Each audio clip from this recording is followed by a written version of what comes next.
Good afternoon, everyone, and welcome to Altcoin Mentors YouTube channel. My name is Peter, and today I'm going to be doing an update on our weekly technical analysis. Yesterday, we had a problem with our video capture.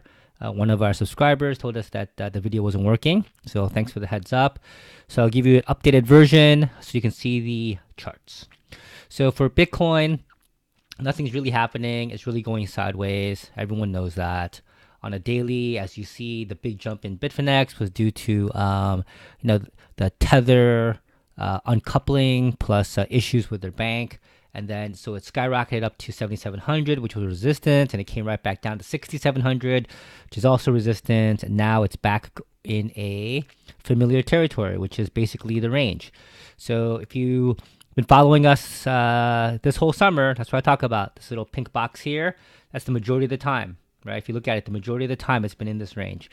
So here you have two choices, whether you can either not trade, right? You can hold it, you can go long, you can go short, but you can really just be a hodler either way, right?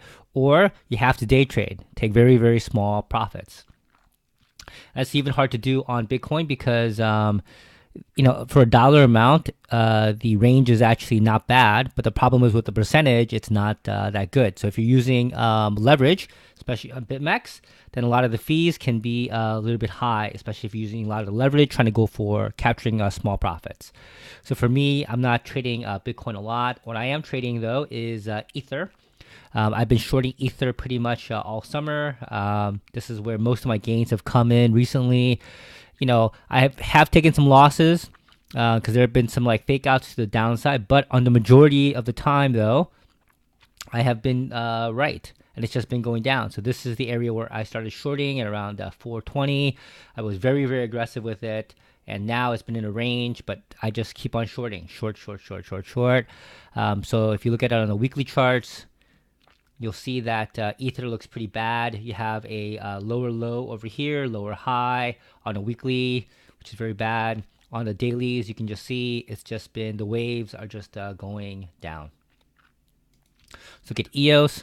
EOS, same pattern, been going sideways. It was going sideways for a while in June, July. Now it's going sideways again here. So same thing. If you know what the range is, which is basically right now, it's about 542 to about 680. The range is ever shrinking though.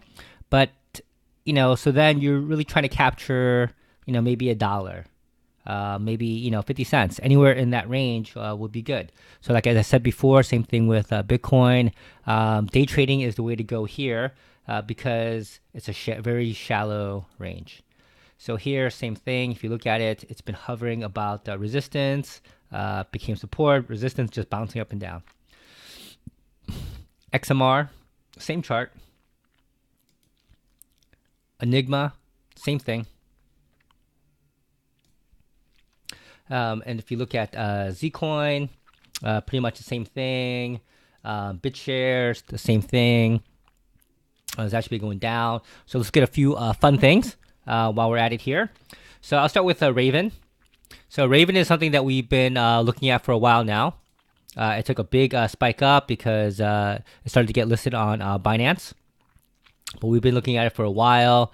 So it went sideways for a very, very long time. And then it made this wave to the upside. So, pretty much doubled in value almost. So this is, what people might think of as a longer-term play. But same thing, you have to be careful here until it really proves itself. You can't go all into it, right? Because it just got listed, and that's the reason why it popped, right? So as a holding, as a core holding, I don't know about it, but something that if you started to get in a little bit earlier, not so bad. All right, so let's talk about the fun stuff here. So ZRX is one of the ones that we been looking at. If you've been following us, you know that for the last month or so, I've been saying how ZRX looks very nice because you have a higher highs, higher lows, bouncing off of support and resistance. Charts are very, very clean. And it's in a very good upward pattern. But I have told you, though, that I don't believe in position trading this thing, though, because it does spike up and it does spike down. So a lot of times you do have an opportunity to get in at a better price after you get out. So same thing. If you hit support resistance here, you sell it, you can get back in. Sell at resistance, you can get back in. Sell at resistance, you can get back in. So you take profits while you can until once again it proves itself. So on the dailies, if you look at it, see it's just going sideways. So it has to really prove itself. So what I mean by that, it has to go all the way back up here. So it has to form a higher high. So right now, if you look at it, people think, oh, ZRX might zoom up. No, because the recent pattern here is that you have a high, high, higher, low, lower, low, lower, low. And right here, we don't know if this is a higher high or if this is a lower high. So it really has to pass 18701, but for me, it really has to get past 19755 and 21544 for me to really think that it might go way higher. All right, so we called ZRX a few weeks ago. The next one that we called was Link. So Link was going higher. It bounced off of support. If you see this yellow thing, this is where I started tracking it and being a little bit aggressive with it. Here we go. It was down here below because it was at support, right? And it kept on bouncing off support, and it didn't really go, break through. So this is a very, very good sign for me. And so this is what I called last week, that I thought that Link had a good chance. So here we are this week. This was last week, so it is higher than I said. It is higher than it was last week. So it bounced off. It didn't touch support. It came very close. Started going higher. But same thing here also with ZRX. The reason why I like it is because this has lots of action. So the volatility is pretty good because the range here is 4765 to 6137. Right, that's about 1,300. So if you look at it from the top to the bottom, you're talking about 20 to 30% range. Right, that's pretty good. So this, you have an opportunity to make 5, 10, 15%, on a trade. So that's why I like it. So the teaser was, what's next then? So for me, in my opinion, right, what's next, I believe, is Icon. So Icon on a weekly basis, going sideways. On a daily, going sideways. But look at this. Look how it's been above this little support line right here. You hit it, bounced above, and it hasn't really done anything, right?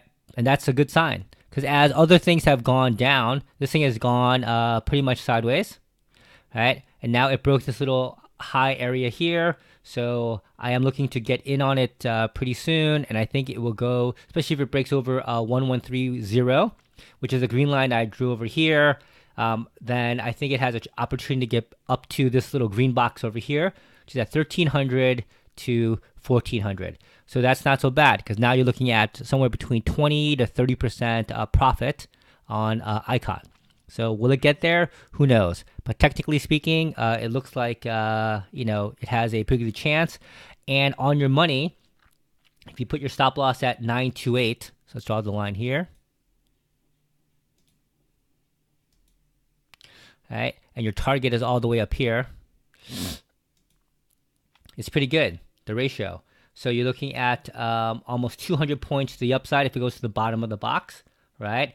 And it's a little bit almost it's like 1.2 to 1. But if you go to the high end of the box, then it is definitely more than 2 to 1.